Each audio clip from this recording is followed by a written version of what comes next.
Good day. Today is Tuesday, 9th September 2025, and the big news this morning, at least the big news in Europe, is the collapse that took place yesterday in the French Parliament of the French government. The French Prime Minister, Monsieur Bayrou, proposed his budget. The budget was rejected by the Parliament. The government made the budget an issue of confidence, and it seems that Monsieur Bayrou is going to resign today. The vote was clear and decisive. There is no question about its outcome, and the Parliament is clearly now strongly repudiating the policies, not just of Monsieur Bayrou himself, but of the person who appointed him, who is, of course, President Macron of France. Now, in certain earlier programs, I suggested that in a state of emergency, the President of France can rule France by decree. I understand that this is not exactly the case. It seems that the President does have very extensive powers under the Constitution of the Fifth Republic and can pass budgets on an emergency basis, but even then, parliamentary approval must eventually be sought. Well, it doesn't seem to me as if Macron has the political space or the political authority in France anymore to do anything of that kind. So he is basically down to three options. Option one is to accept the vote, appoint a new prime minister, ask that new prime minister to come up with a different budget, and hope that this time the French Parliament will agree to pass the budget. Option two is to dissolve the Parliament and call new parliamentary elections, hoping that this time the outcome will be more decisive than was the case in the election that took place last summer. Option three is for President Macron himself to resign, accepting the reality that as a result of his endless intrigues and manoeuvres and the continuous missteps that he has made, France is becoming increasingly ungovernable. The situation of the financial markets for France is deteriorating. The economy is in a deepening hole, and that he, Macron himself, is the proximate, not the underlying, but the proximate cause of France's deteriorating circumstances. Now, this demand that Macron resign has actually been made by one of the smaller parties in the French Parliament, and they are correctly saying that Macron is the major destabilizing factor in France today. Unfortunately, it seems that Mr. Macron, entirely unsurprisingly, is not going to heed this advice. This small party is apparently now proposing that in light of Macron's intransigence and his determination to stay on, that impeachment proceedings be brought against him. But again, without being an expert in the Constitution of the Fifth Republic, I understand that this is an extraordinarily complex process in France, and nobody apparently seriously believes that it can succeed. So we're down to one of the other two options: either appoint a new prime minister or call new parliamentary elections. The National Rally, Marine Le Pen's party, wants new parliamentary elections. And in some ways, given that Macron himself won't go, that would be the logical way forward. But Macron seems determined to rule that out. I remember last year when he called elections, when he didn't need to, by the way, he called elections after Le Pen's party, the National Rally, did well in European Parliament elections, and hoped that by calling elections actual parliamentary elections in France, he would be able to mobilize French opinion in some kind of reaction against the apparent success of the national rally, induce what he called a clarifying moment in French politics.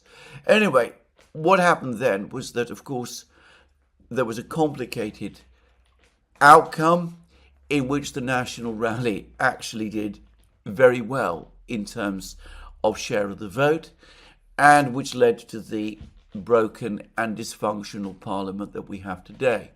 Anyway, it was then suggested that Macron would wait a year and then call elections again, saying that the parliament was dysfunctional, that it was broken, that France needed a new, strong parliament to carry through reforms and to govern the country, and that was Macron's ultimate game plan.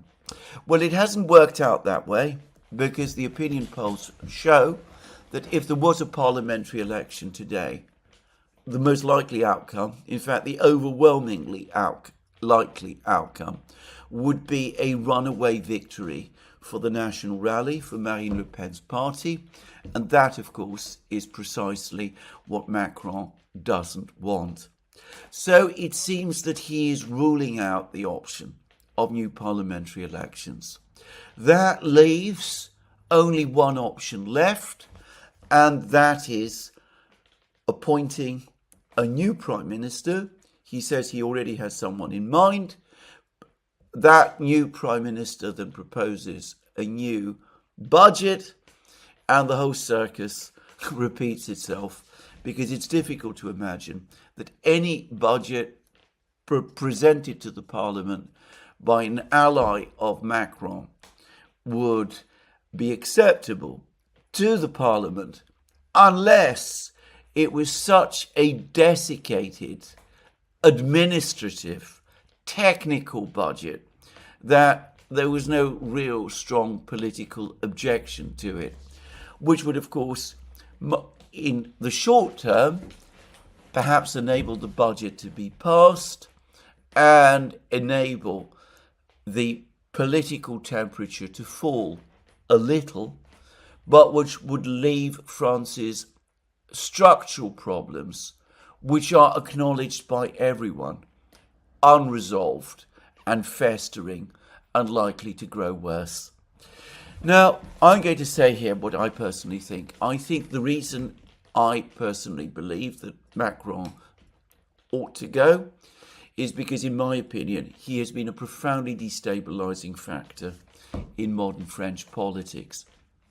He became president in the first place on a completely false premise. It appeared at the time when he was first elected that the most likely winner of the presidential election would be the former French Prime Minister Pierre Fillon, who is classified in France as being on the centre-right. But of course, Fillon was unacceptable to large parts of the French establishment and to the European establishment as a whole, because Fillon was an advocate of sanctions, relaxing the sanctions against Russia and changing the policy, France's policy and Europe's policy, with respect to the already existing crisis in Ukraine.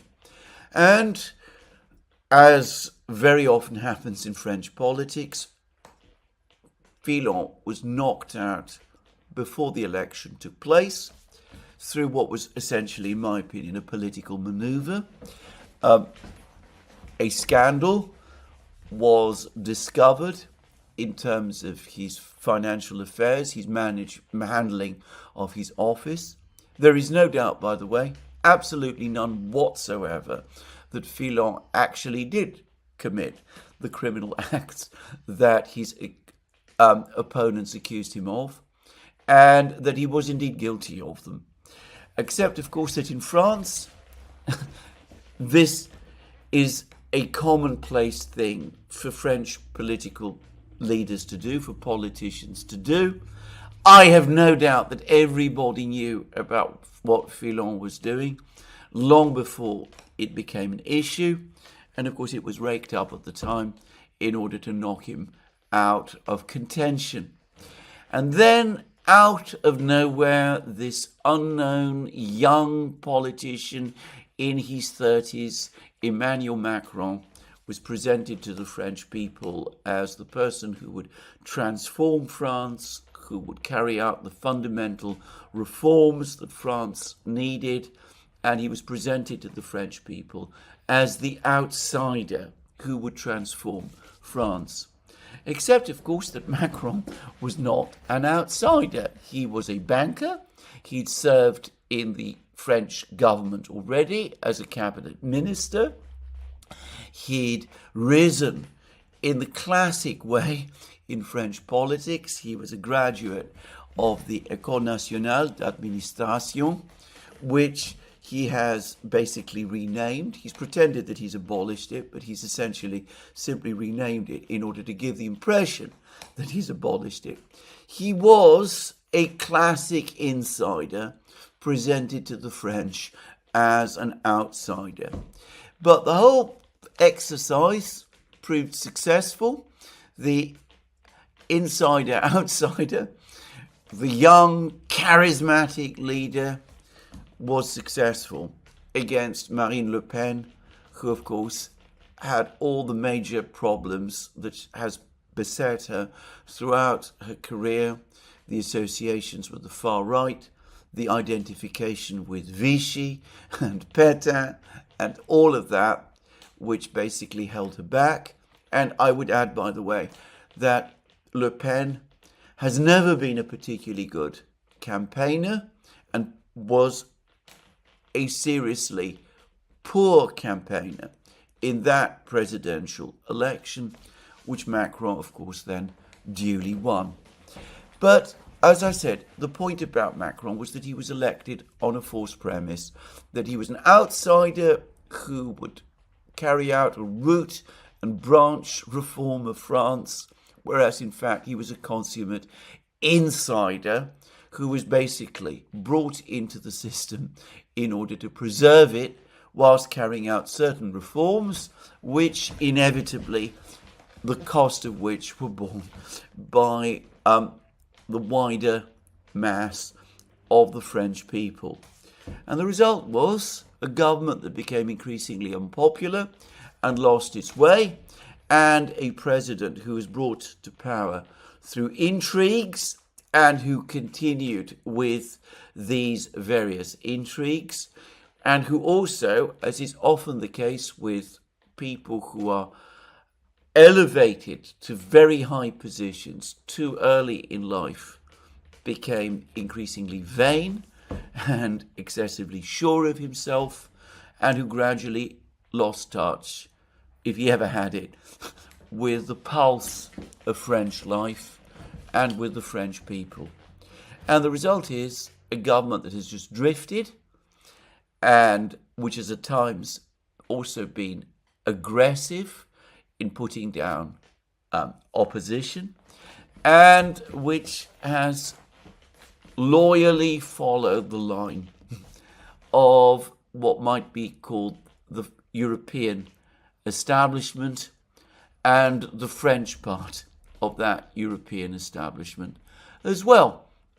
And the result is what Greeks referred to as stasis, paralysis, inability to govern, growing malfunction across the political system, and an inability to conduct actual serious policies that the French people might understand and actually support, because they're not going to support decisions or policies that are made for them by an elite which makes little secret of the fact that it has little interest in them and ultimately despises them.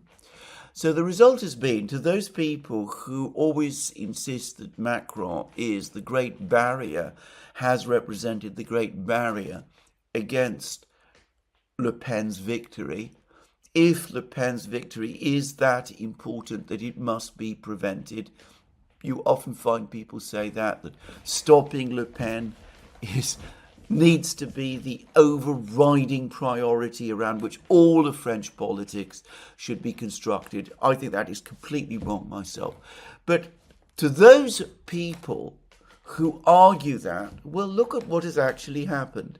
With every year that has passed, with every election that has taken place in France over the period of Macron's presidency, Le Pen, the National Rally, have got stronger and stronger and have won over more and more of the people of France, to the point that they now stand at the gateway of power.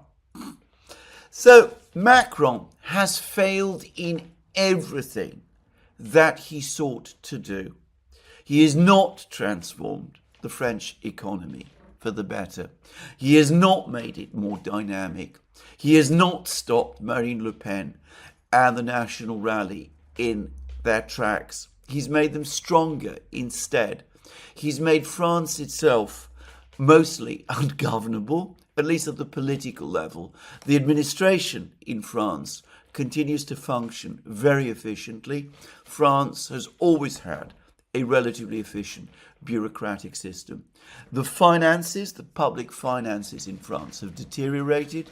The budget the budget deficit has grown. None of the problems that Macron was supposed to address have improved. And as happens with leaders who have a very high opinion of themselves, but who are failing in everything else, he is mostly increasingly focused on foreign policy, on European integration, on fanciful ideas of creating European armies, of which, of course, he will be ultimately the eventual commander-in-chief.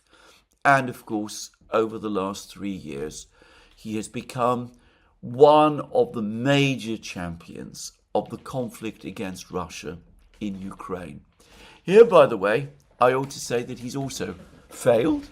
I remember when he first became president, his big foreign policy idea then was to try to persuade Putin to submit to the European orthodoxies, to basically give up on Donbass and on the Russians in Ukraine, to distance himself from China and all of that.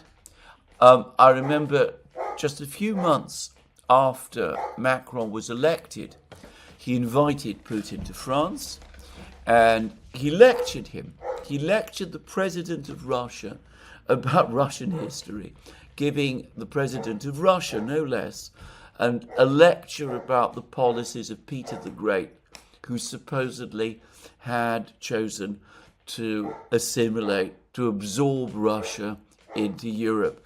A widespread misconception in the West, which of course Macron fully shares, but one which cut no ice with Putin at all. In fact, knowing Putin, having followed him closely even by that time, I could sense in Putin's words over the course of that trip that he was quietly furious. But anyway, Macron has failed in everything that he has done. He is determined to cling on for a further year. France cannot afford another year of Emmanuel Macron, nor can Europe, by the way. And the sooner he finally goes, the better it will be for France, for Europe, for peace in Europe, for everyone. Personally, I do not have the terror of a win by Marine Le Pen that some people do. I far from agree with her on many of her policies. I don't think that many of the things that she will do will be beneficial or good in the end. But at this precise moment in time, it seems to me that she and her party are the only party in France that are in a position to form a stable government, and that is what France needs. A stable government might be able to stabilise the situation, and then of course people can oppose it and argue against it, and proper politics born of political difference, not constant manipulation and intrigue carried out behind the scenes, which is what we've been seeing in France for the last 10 years. Proper politics can finally return. Now, saying this, of course, I have little hope that that will happen. One of the reasons, no doubt, why Macron says to himself that it is important for him to stay is because Marine Le Pen has at various times suggested that a future government, a future National Rally government, would change France's policies with respect to Ukraine. It would pull France out of this disastrous coalition of the willing that Macron has pulled together with Keir Starmer. We would hopefully be hearing no more nonsense about French troops being sent to Ukraine. And of course, this is now what Macron is determined to press forward with. This notwithstanding the fact that 70% of French people, according to the latest opinion poll that I have seen, actually also strongly oppose this idea. But I suspect that Macron, as everything else in France, starts to fall apart around him, will cling on, will have a prime minister who will basically try to hold things together by doing very little or perhaps nothing, even as the underlying economic situation deteriorates. Anyway, Macron will leave domestic politics to whatever hapless individual he does appoint prime minister from this point going forward, and that he will now focus in the remaining year that he has on pushing forward with this project to send French and European troops to Ukraine. He has failed in everything else, so this now is his priority. Of course, that it is a disastrous, a catastrophic idea that can only prolong war in Europe if it is ever put in place, and which could precipitate a far worse disaster if it leads to actual fighting with the Russians, for which, to be clear, Europe is completely unprepared. Well, that, I suspect, doesn't concern Macron in the least. So there it is, perhaps the most disastrous of the European leaders that we have seen in Europe over the last 10 years, Emmanuel Macron, though I suspect that before long we'll find that Friedrich Merz is giving him a very good run for his money. Meanwhile, in Britain, things are deteriorating there as well. Keir Starmer, Macron's partner in the coalition of the willing enterprise, has tried to stabilise the situation by carrying out a massive reshuffle, a reorganisation of his government. For a few short hours, Starmer got even some favourable commentary because of the sweeping nature of the reshuffle. Then the reshuffle ended. People looked at what he had actually done, realised that the reshuffle actually changed nothing. And the sense in Britain is that the British government, the Starmer government, is also crumbling in exactly the same way that Macron's government in France has crumbled. Now, the Prime Minister of Hungary, Viktor Orban, has said that unless the European Union carries out drastic changes, it could collapse entirely within a fairly short time. I believe he said 10 years. Logically, he is right about this. When one looks at the catastrophe, the political catastrophe that is currently playing out in France, one senses that that ought to be so. We are seeing similar process of destabilization in Germany. Wolfgang Munchau, that most astute of European commentators, has written another very fine article on Unheard, the British centre-left magazine, talking about the decay in economic policy making that is playing out across Europe.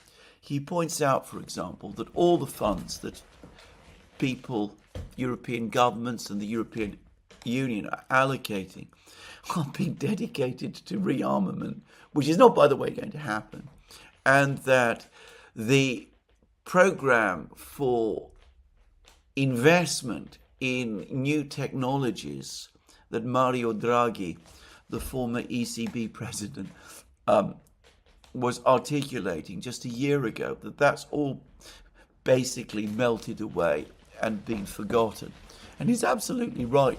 I don't myself think Draghi's ideas would have been any more effective than any of the other endless plans that the European Union has come up with over the last 20 years to modernize the European economy. Quite the opposite, actually. But Munchau is absolutely correct that if you look at where funding is going to get a sense of the European elite's priorities, then the way they're allocating funding shows that they're focused on prolonging their conflict with Russia. They're not interested, ultimately, in economic or technological change or modernization or improving Europe's underlying economic problems. Munchau is absolutely correct about this. But anyway, logically, therefore, Orban is right. We have a political elite in Europe that is getting everything wrong, that is causing the situation in Europe to get worse and worse, that is becoming increasingly repressive, which is becoming increasingly unpopular, which is losing touch with the general sentiments of the people in all the various different nations of Europe. The problem with Orban's theory that the European Union is heading for collapse is that he perhaps underestimates the one thing that these people are very, very skillful at, which is retaining control. And I have been expecting the whole European project to run out of road for, well, several years now.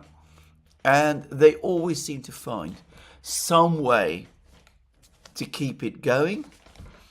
So maybe Orban is actually being over-optimistic, if anything, in expecting that this project is going to run out of road anytime soon.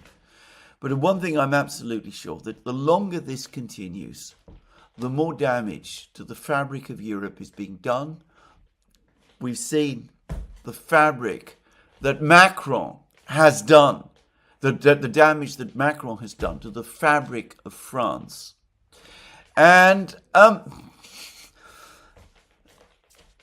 frankly, if I have to be honest, I hope Orban is right, because at least if there's a crisis and we can end it now, there'll be at least something left to put together when we come through the crisis and find ourselves on the other side But anyway, there we are. That's all I'm going to say about Macron. I'll no doubt be returning to Starmer as well before long, but that's the situation, it seems to me, that's playing out at the moment in France and ultimately in Europe as well. Just one very last point. Of course, if there is a collapse of Macron and Macronism in France, if he is forced out over the next year, though I can't see myself how it can be done, impeachment being effectively impossible, if a new government is formed in France which is going to put a stop to the coalition of the willing, then of course that would represent a massive change, and it would perhaps precipitate the crisis in the European system that Orban is talking about.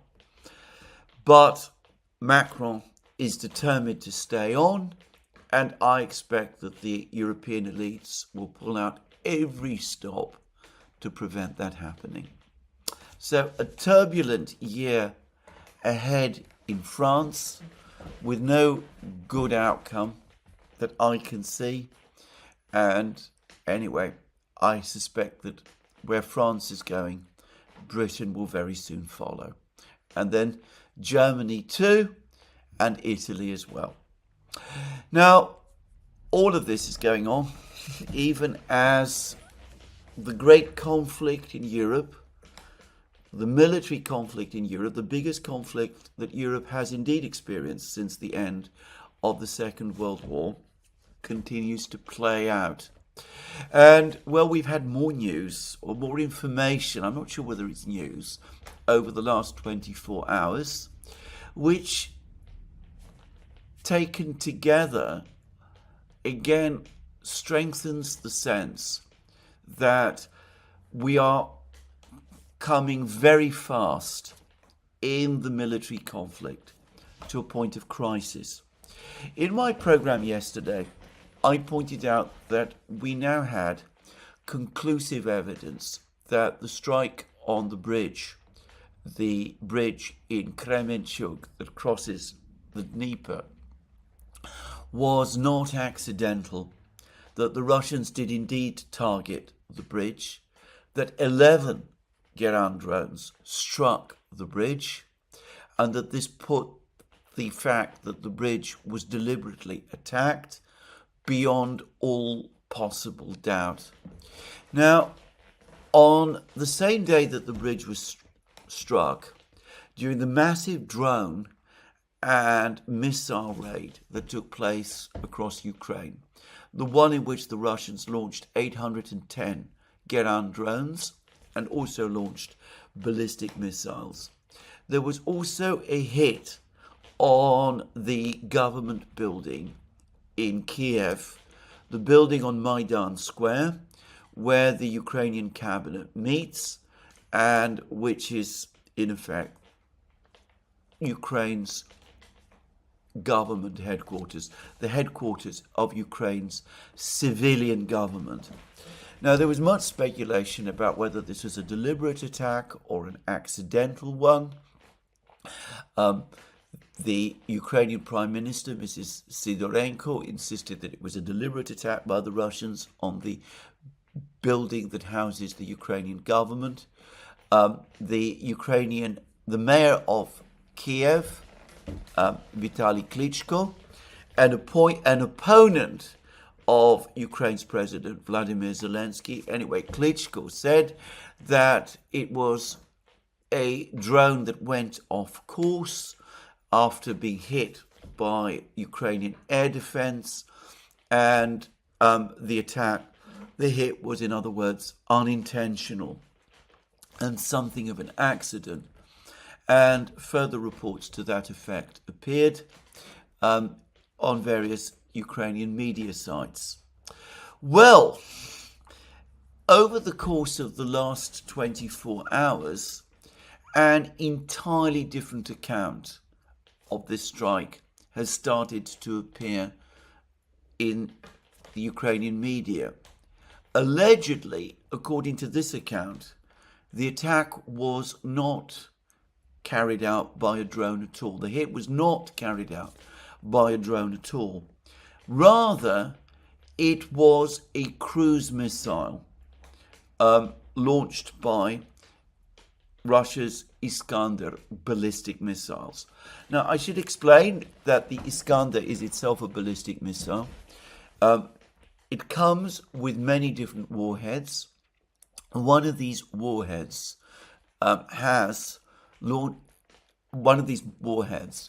actually consists of a cluster of, I believe, 3 cruise missiles, which, after they separate from the ballistic missile, the Iskander missile, which has launched them, continue on a maneuverable trajectory towards the designated target.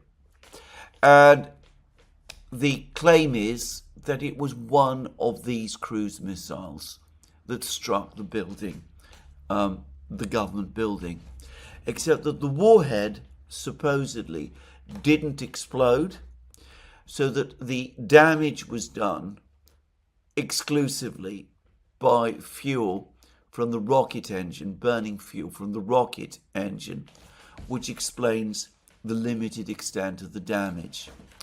Now, if this is correct, then again, we are definitely looking, it seems to me, at an intentional strike. And it would be very alarming to the Ukrainians if this was the case, because, of course, the government center in central Kiev is particularly well defended by Ukrainian air defenses, Patriot missiles at the Zhuleni airport, but also point defense systems.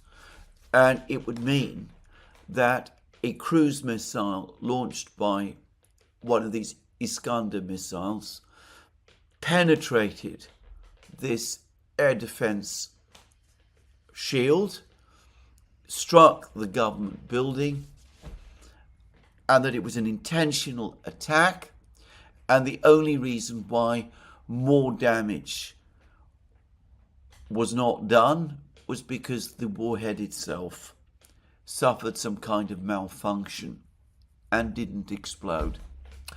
Now, not only would that suggest a critical weakness in the air defense system in central Kiev, an alarming failure of the air defense system in central Kiev, but it would also suggest that the Russians did indeed launch this strike purposefully. But it would go beyond that, because if you are launching a cruise missile at a building, even one of these very strong, monumental Stalin-era buildings that the government building in Kiev is, even if you do launch a cruise missile against a building like that, then your objective appears to be to destroy the building. I would have thought that a cruise missile strike on a building of that kind, a cruise missile strike, if the warhead had exploded, would have caused immense damage.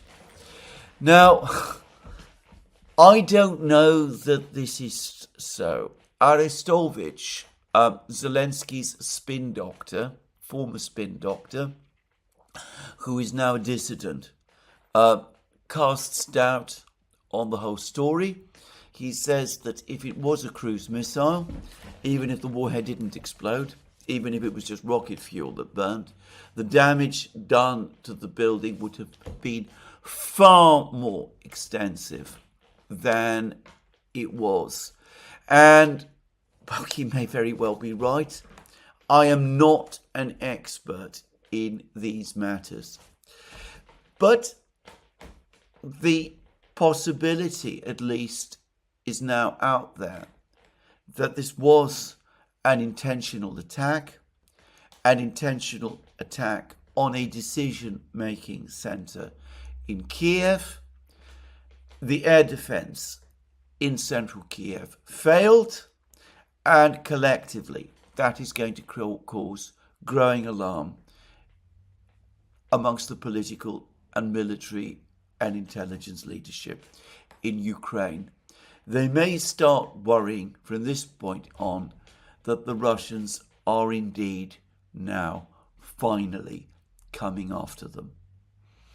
Now, there's a number of further things to say about all of this, and this relates now to the failure of Ukraine's air defences.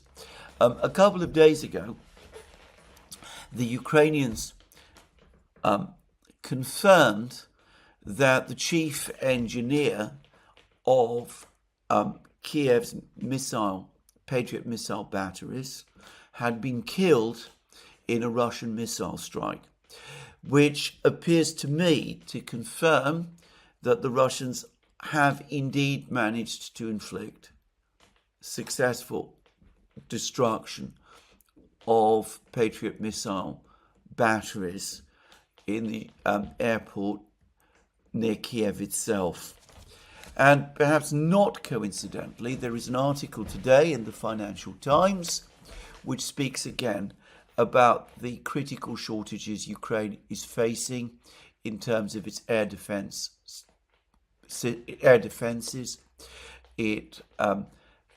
The article speaks of reduced deliveries of air defense missiles from the United States.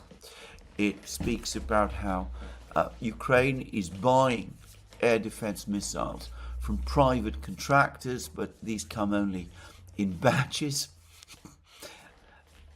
And Ukraine is trying to source more air defense missiles in Europe, but these are not available to the same degree that the American deliveries once were. The article, by the way, in the Financial Times is another case study in unreality. It mentions just at one point that Elbridge Colby, the US Assistant Secretary for War, as he now must be called, is worried about the depletion of American air defense missile arsenals. But it doesn't explore that question at all.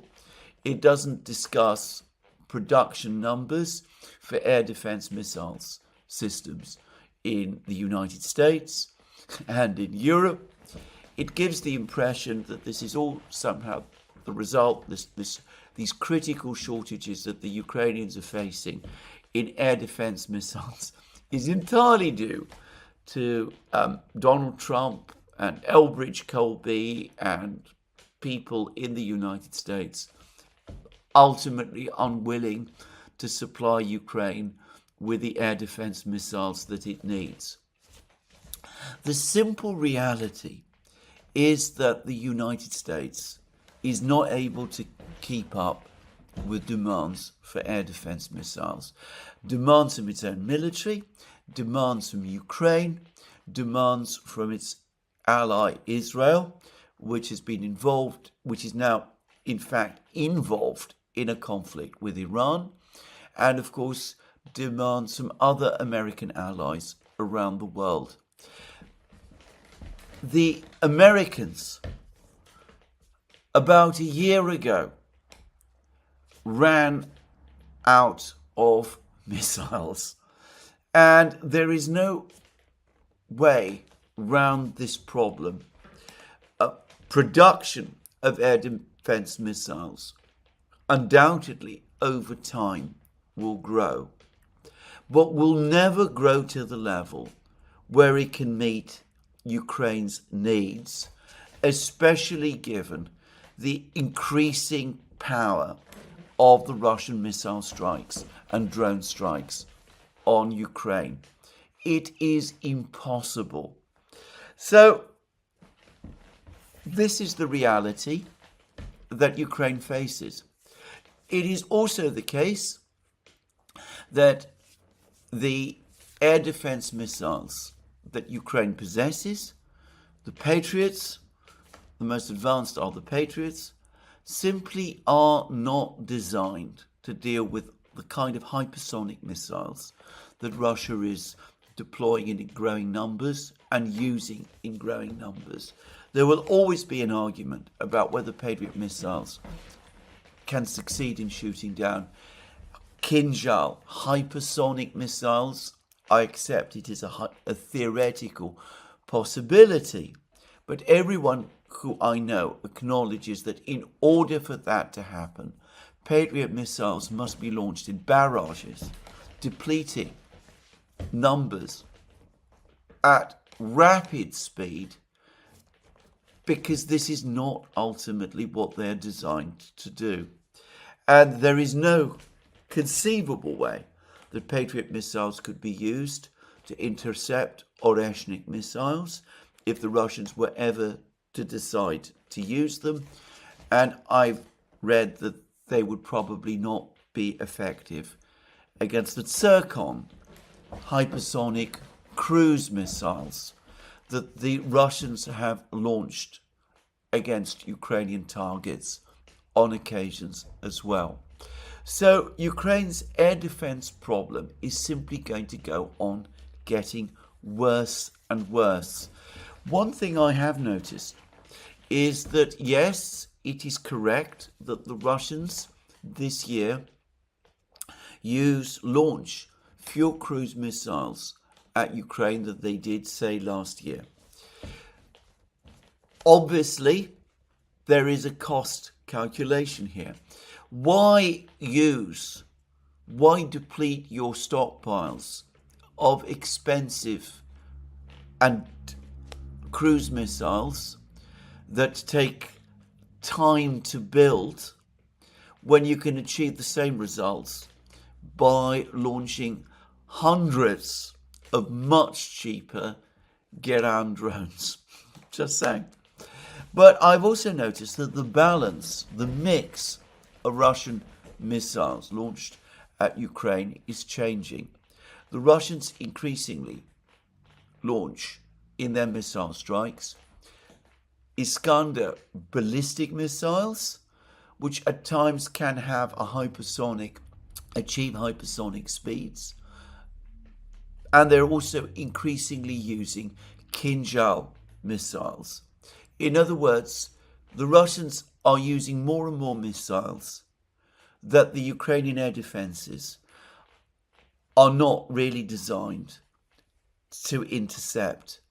So fewer missiles may be used, probably because they're more expensive to build, but those that are used are more likely to hit their targets than was the case a year ago. So one can see the problems. And Zelensky and Syrskyi today, but Zelensky yesterday, began to confirm that there had been an attack on a thermal power plant in the big Russian drone and missile strike. There's been reports of energy shortages in the Kiev area over the last 24 hours, apparently the result of this strike. And Zelensky is now making statements that seem to be intended to prepare Ukrainians for a hard winter, a renewed air offensive by the Russians against Ukraine's energy system, which the Ukrainians are going to struggle to counter to an even greater degree than was true in the previous 2 winters when the Russians conducted precisely that kind of offensive against the energy system before. Well, this is all important news. We're getting a further sense of a steady shifting of the balance further and further towards the Russians in the war in the sky. And there is also a growing sense also that the Russians even if there are still question marks about the attack on the government building in Kiev, one gets the sense anyway that the Russians are starting to become more aggressive in the targets that they are choosing. Dnieper bridges, power plants, that kind of thing. The situation on the ground for the Ukrainians also is continuing to deteriorate.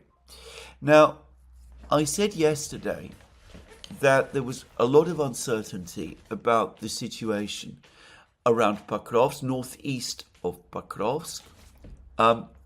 There were lots of claims, including by Syrskyi himself, that the Ukrainians had conducted successful counterattacks in northeastern Pokrovsk, though Syrskyi was relatively vague, actually, about the details. And, well, within a very short time after Syrskyi making those claims, which are not, by the way, supported by any video footage, within a short period of time of that happening, various Ukrainian bloggers and Telegram channels pushed back and started to say that what Syrskyi was saying was untrue, that he was either deceived himself or was lying, and that the situation northeast of Pokrovsk was actually extremely grave. Well, that's the Ukrainians, but there has been now more information about the situation from the Russians. Now, Radovka, the Russian newspaper based in Smolensk, very much, as I've said many times, on the nationalist, patriotic side of the Russian political spectrum, very supportive of the Russian army and of the special military operation, but undoubtedly very well informed about the situation on the battlefronts. Anyway, Radovka, a couple of days ago, about 3 or 4 days ago, reported that the Ukrainians were conducting a major counterattack northeast of Pokrovsk, in the area where in August the Russians achieved their breakthrough. Radovka said that the early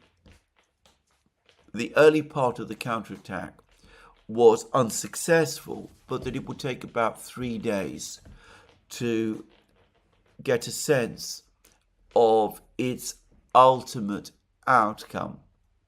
Well, those 3 days have passed, and yesterday Radovka wrote a long account of the battles taking place in northeast Pokrovsk, and it is claiming that the Ukrainian attacks have completely failed.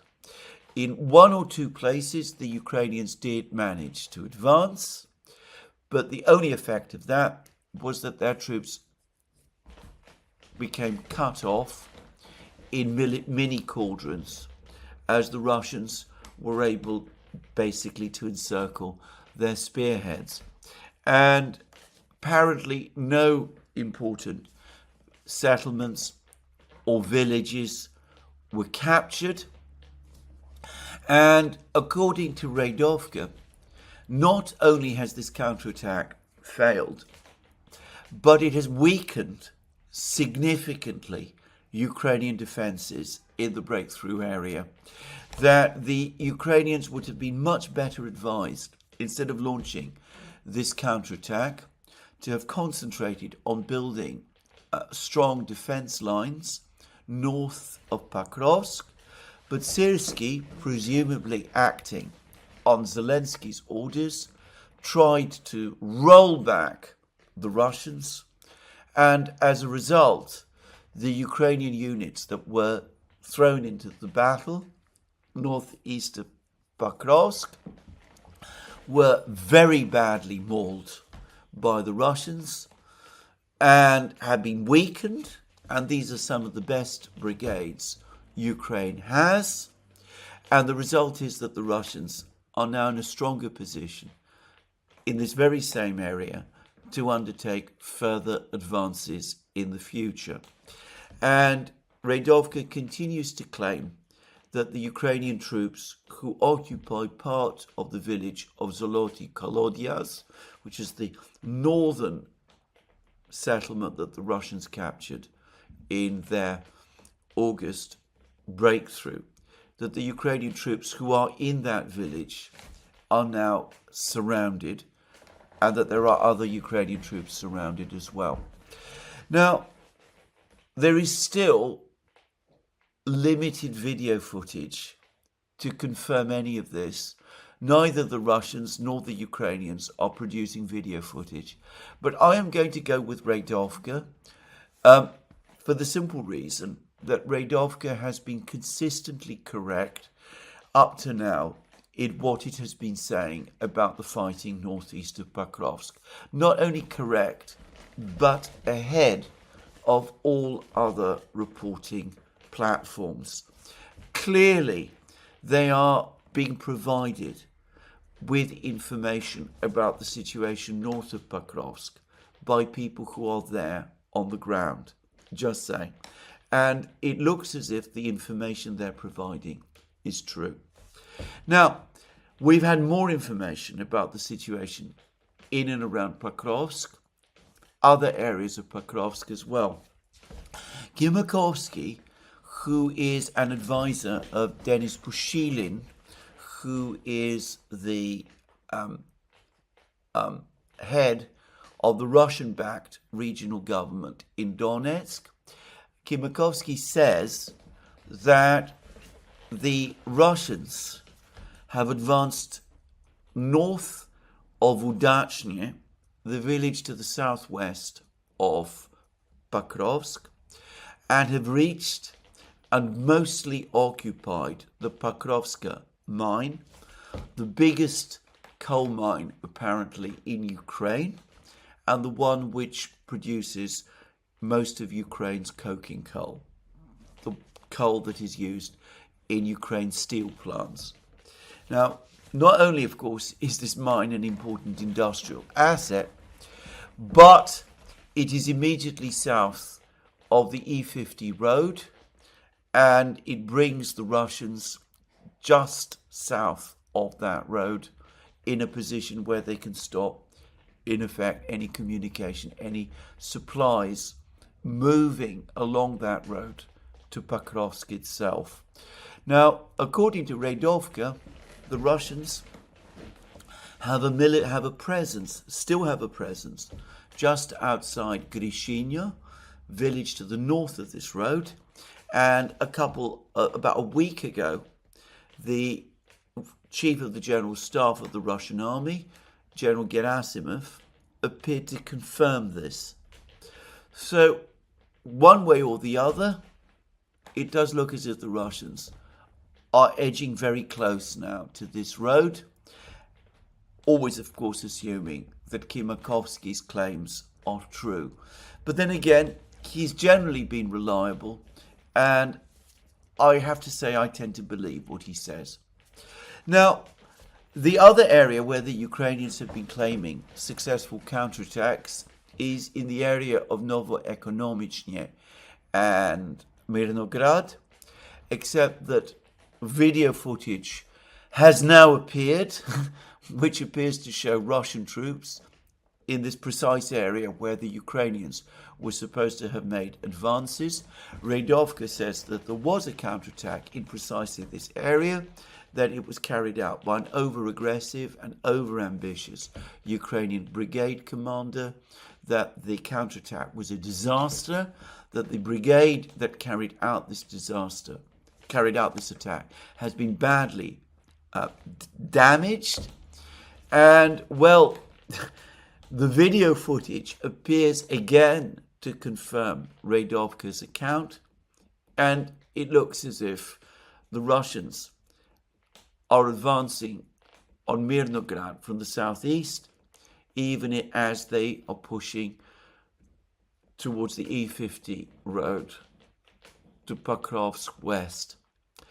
If all of this information from Keir, from Radovka, is true, and some of it at least is backed by video footage, then over the last 24 hours, the situation of the Ukrainians in Pokrovsk has deteriorated significantly.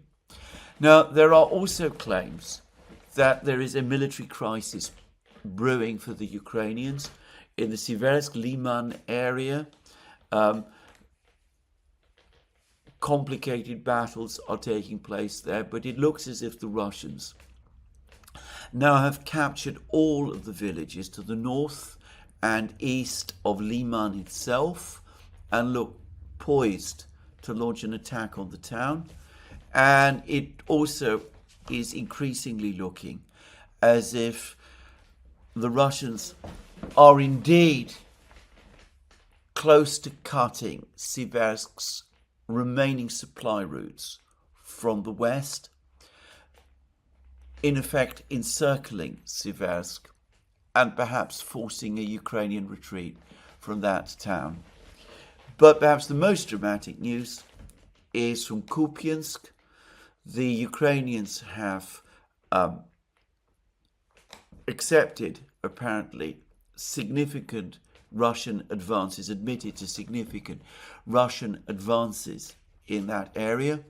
Putting together what the various maps appear to show, it seems to me that the Russians now control central Kupiansk and all of northern Kupiansk. They appear to have reached, again, the railway line that bisects Kupiansk. They still have to cross the railway line, and railway lines are strong defense lines. They are natural defense lines. So the Battle of Kupiansk perhaps has some way to go. But the Ukrainian defenders in southern Kupiansk are also mostly cut off from supplies. And I cannot imagine that this battle can continue for very much longer. Over the course of the next few weeks, I suspect a whole cluster of towns, Kupiansk, Liman, Siversk, probably Pokrovsk, are going to fall. And then probably Konstantinovka will fall as well. I've said this now in several programs. With every day that passes, we get closer to that point. Syrskyi admitted that the Russians outnumber the Ukrainians 3-1. He is in effect saying that the Ukrainian army is down to 200,000 men. That suggests that the combat force is probably down to around 30,000 men altogether, as some Ukrainian commentators have themselves admitted. There are multiple gaps in the front lines. If the fortified barrier that is holding back the Russians falls, then I don't myself see that there is very much that can stop the Russian army pushing further all the way to the Dnieper, and I don't myself see what the Ukrainians can do to prevent that happening. And it could play out at that point very, very fast. Anyway, that's the military situation. Let's now discuss a few other important things. I've been provided with some further clarification about the so-called Memorandum of Understanding that the Russians and the Chinese concluded with respect to the Power of Siberia 2 pipeline. There's been a lot of commentary and claims in the West that this Memorandum of Understanding is no more than that. It's just a statement of intent. I've said already that, in my opinion, it is a lot more than that. I have no doubt that the detail, the pricing formula and all of that has already been agreed by the Russians and the Chinese in the various negotiations that have taken place. In his speech in the Far East Forum, Putin said as much. He said that the price formula had been agreed, that it is a commercial secret, but that it is based on oil prices, and it is similar to the formula that previously applied to Gazprom gas exports, Russian gas exports to Europe, though some of the elements are different because oil prices in the Far East are lower than they tend to be in Europe. Anyway, I've received a clarification about this, which is important, and it is from someone who's absolutely in a position to know. This person who is very familiar with business dealings in Russia and involving Russian companies, has pointed out that what the Western media refers to as a memorandum of understanding is called in Russia a protocol, and it is not the same at all as a Western, or at least an American type memorandum of understanding. It is in effect the last part, the last contractual document agreed after all of the other documents have been agreed. It is the document that signals the go-ahead of the project. A protocol, a Russian protocol, which is what Gazprom has just signed, not only has a contractual meaning different from an American-style memorandum of understanding, but it is absolutely binding, and it does definitely mean that this project is going to go ahead. Now, the Financial Times yesterday confirmed that China has decided to open its financial markets to Russian companies, which are now going to be able to float bonds, RMB bonds, on Chinese financial markets in order to carry out financing for projects in China and to some extent in Russia as well. And the Russian news agency Interfax confirmed as much and said that several Russian companies, and they include energy companies, are indeed now interested in moving ahead and floating bonds on Chinese financial markets. So, coming back to what I said in a recent program, it does look as if the Chinese have either sorted out their arrangements to ensure that their economy is proofed against Western sanctions, American sanctions, or that they've just decided that the point has now come where building up a strategic relationship with Russia, in terms of energy especially, is now so important that whatever the Americans do in terms of sanctions, it really doesn't matter. Now, as it happens, yesterday, the BRICS countries did hold their emergency BRICS summit meeting. There's very, very sketchy details about what took place, and as of this time, I am not clear, I'm not sure who the participants were, but I believe that they did include Putin and Xi Jinping, but we'll be getting clarification fairly soon.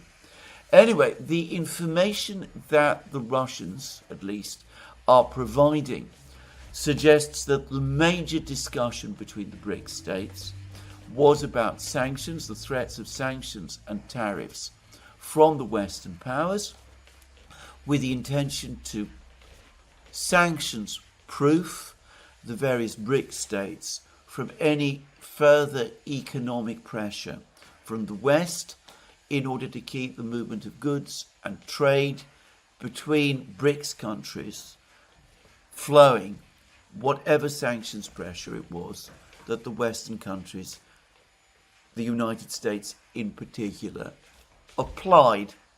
Now, this is important because over the last few hours, there continues to be discussions and reports and claims about the Europeans and the Americans working together on putting together some kind of joint sanctions package, which supposedly is going to target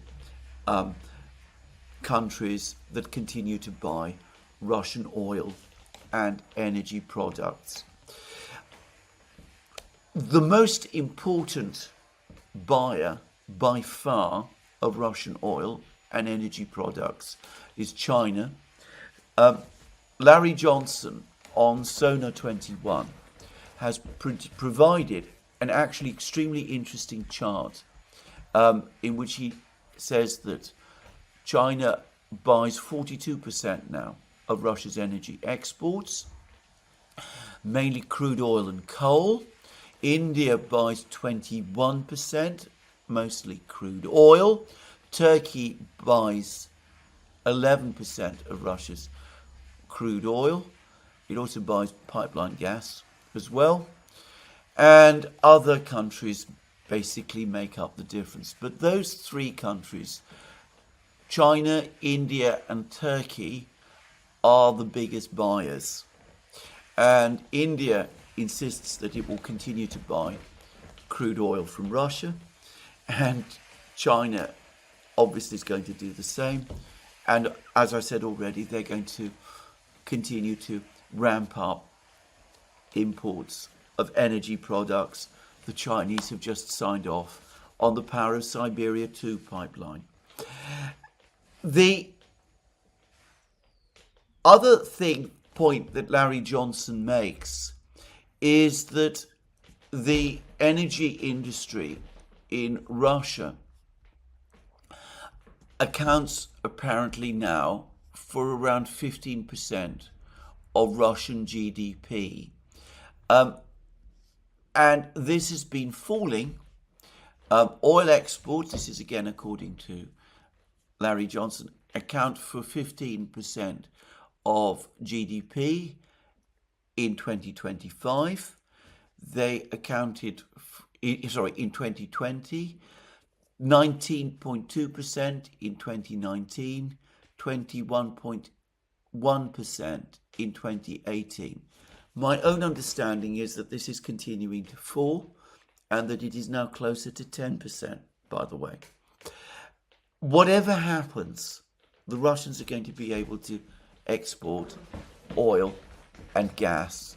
There will always be some buyers.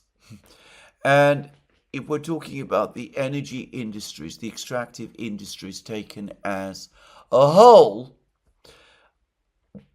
their biggest buyer of all, by the way, is Russia itself. Russia is a major consumer of oil and gas, and a growing one as well, by the way. So